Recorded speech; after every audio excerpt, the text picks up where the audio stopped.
ಬೆಳಗ್ಗೆ ಎದ್ದು ಕೋಲಾಟ ಆಡ್ತಿರೋದನ್ನು ನೋಡಿ ನನಗೂ ಸಹ ಕೋಲಾಟ ಆಡಬೇಕಂತ ಅನ್ನಿಸ್ತು. ನಾಚಿಕೆಯಿಂದ ಕೋಲಾಟ ಆಡಕ್ಕೆ ಹೋಗಿಲ್ಲ. ಹೌದಾ? ಈ ಬಿಸಿ ನೀರು ಕುದಿಯುತ್ತಿರೋ ಬಾಂಡ್ಲಿಯನ್ನು ನೋಡಿ ನನಗೆ ನರಪದ್ವಂಸ ಚಿತ್ರಗುಪ್ತರ ಮಾತುಗಳು ಸ್ವಲ್ಪ ನೆನಪಿಗೆ. ಇದೇ ಬಿಸಿ ನೀರು ದೇವಸ್ಥೆ ನೋಡಿ ಇಲ್ಲಿ. ಫ್ರೆಂಡ್ಸ್, ನೀನಾಸಂನಲ್ಲಿ ನಂದು ಇವತ್ತು 2ನೇ ದಿನ. ಈಗ ಮೊದಲನೇ ಮಾತುಕತೆಗೆ, ಮೊದಲ ಗೋಷ್ಠಿ ಮಾತುಕತೆ ಕಾರ್ಯಕ್ರಮಕ್ಕೆ ಹೋಗ್ತಿದ್ದೀನಿ. ತಿಂಡಿ ಎಲ್ಲ ಮಾಡಿಕೊಂಡು, ಇವತ್ತು ತಿಂಡಿ ಏನಿತ್ತಂದರೆ ದೋಸೆ ಇತ್ತು. ದೋಸೆ ತಿಂದು ರೆಡಿಯಾಗಿ ಹೋಗ್ತಿದ್ದೀನಿ. ಸರಿ, ಕಾರ್ಯಕ್ರಮದಲ್ಲಿ ಸಿಗ್ತೀನಿ.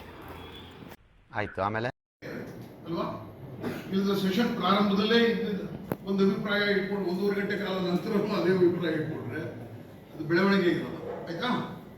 ಇಷ್ಟನ್ನ ದಯವಿಟ್ಟು ಗಮನಿಸಿ ಈಗ ಚರ್ಚೆಯನ್ನು ಪ್ರಾರಂಭ ಮಾಡಬಹುದು.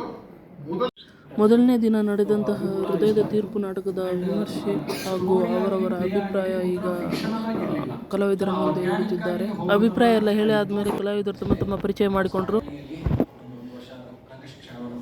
ಕಳೆದ 2 ವರ್ಷದಿಂದ ನೀನಾಸಂ ತಿರುಗಾಟದಲ್ಲಿ ಕೆಲಸ ಮಾಡ್ತಾ ಇದ್ದೀನಿ. ಎಲ್ಲರಿಗೂ ನಮಸ್ಕಾರ. ನಾನು ಸುಷ್ಮಿತಾ ಮೋಹನ್ ಕಾಸರಗೋಡು.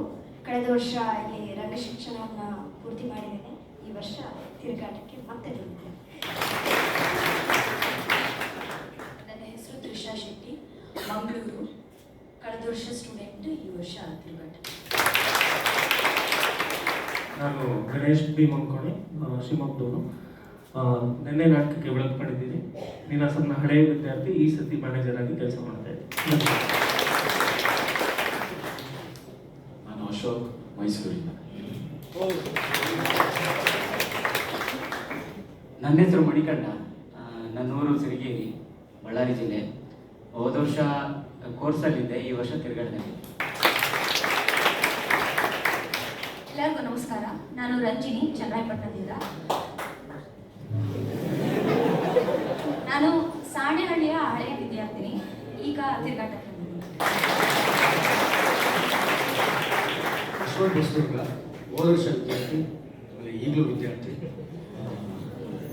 ಧನ್ಯವಾದಗಳು. ಚೇತನ್ US ಅಂತ, ಬೆಳಗಾವಿ ಅವನು. ಹೋದ ವರ್ಷ ವಿದ್ಯಾರ್ಥಿ, ಈಗ ತಿರುಗಾಟದಲ್ಲಿ. ರಾಜೇಂದ್ರ, ಚಿಕ್ಕಮರಳಿ.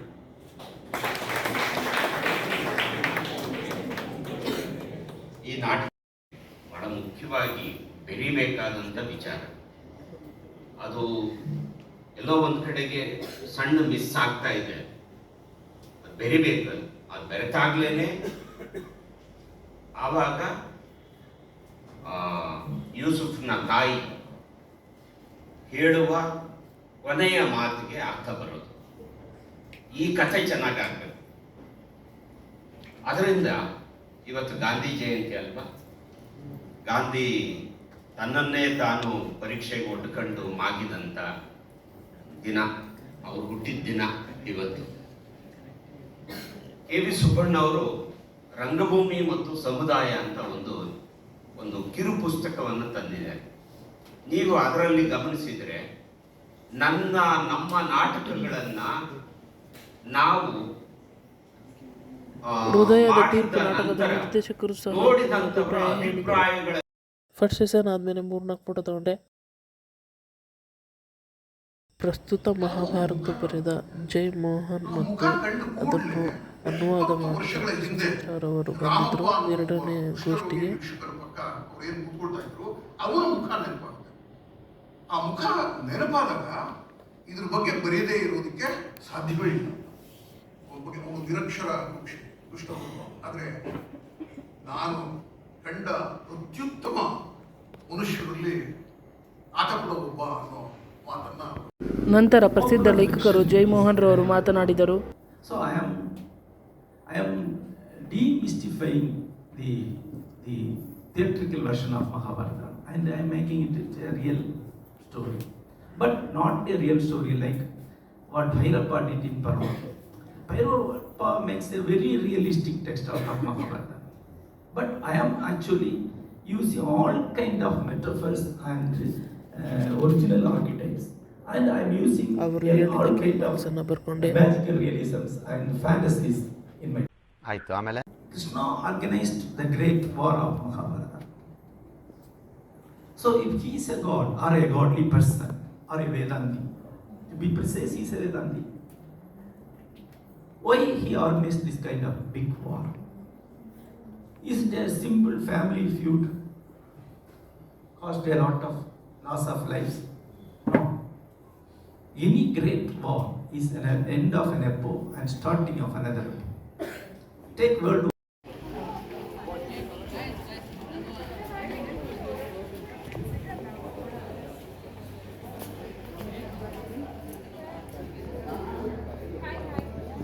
ಸೆಷನ್ ಮುಗಿದ ನಂತರ ಜಗನ್ನಾಥ ಸಭಾಂಗಣ ನೋಡಿದೆ.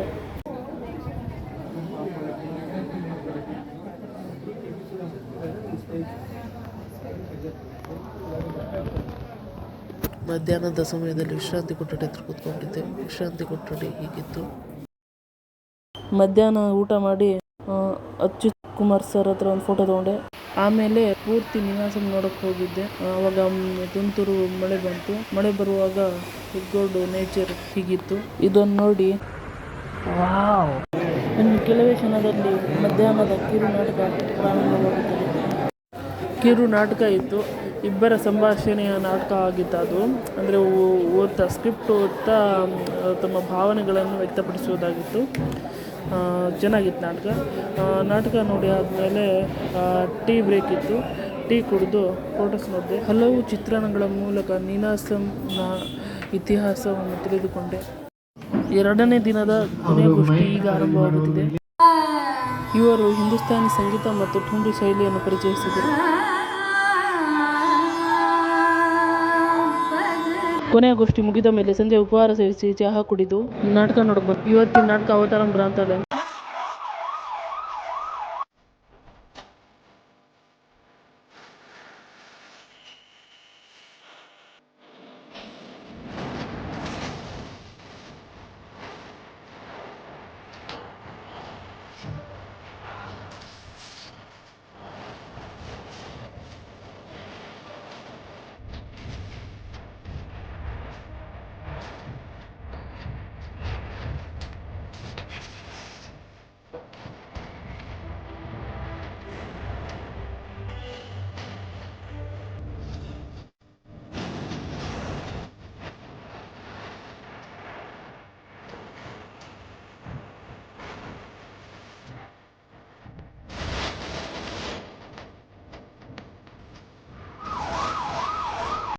ನಾಟಕ ನೋಡಿ ಒಂದು ಫೋಟೋ ಹುಡ್ಕೊಂಡು ಊಟ ಮಾಡಿ ಇನ್ನು 3 ದಿನ ಯಾವ್ಯಾವ ನಾಟಕ ಇದೆ ಅಂತ ನೋಡಿಕೊಂಡು ನಿದ್ರೆಗೆ ಜಾರಿದೆ. ಇಷ್ಟೇ ಫ್ರೆಂಡ್ಸ್ ಇವತ್ತಿನ ವ್ಲಾಗ್. ಮುಂದಿನ ವ್ಲಾಗ್ ವಿಡಿಯೋ ಸಿಗೋಣ. ಬಾಯ್.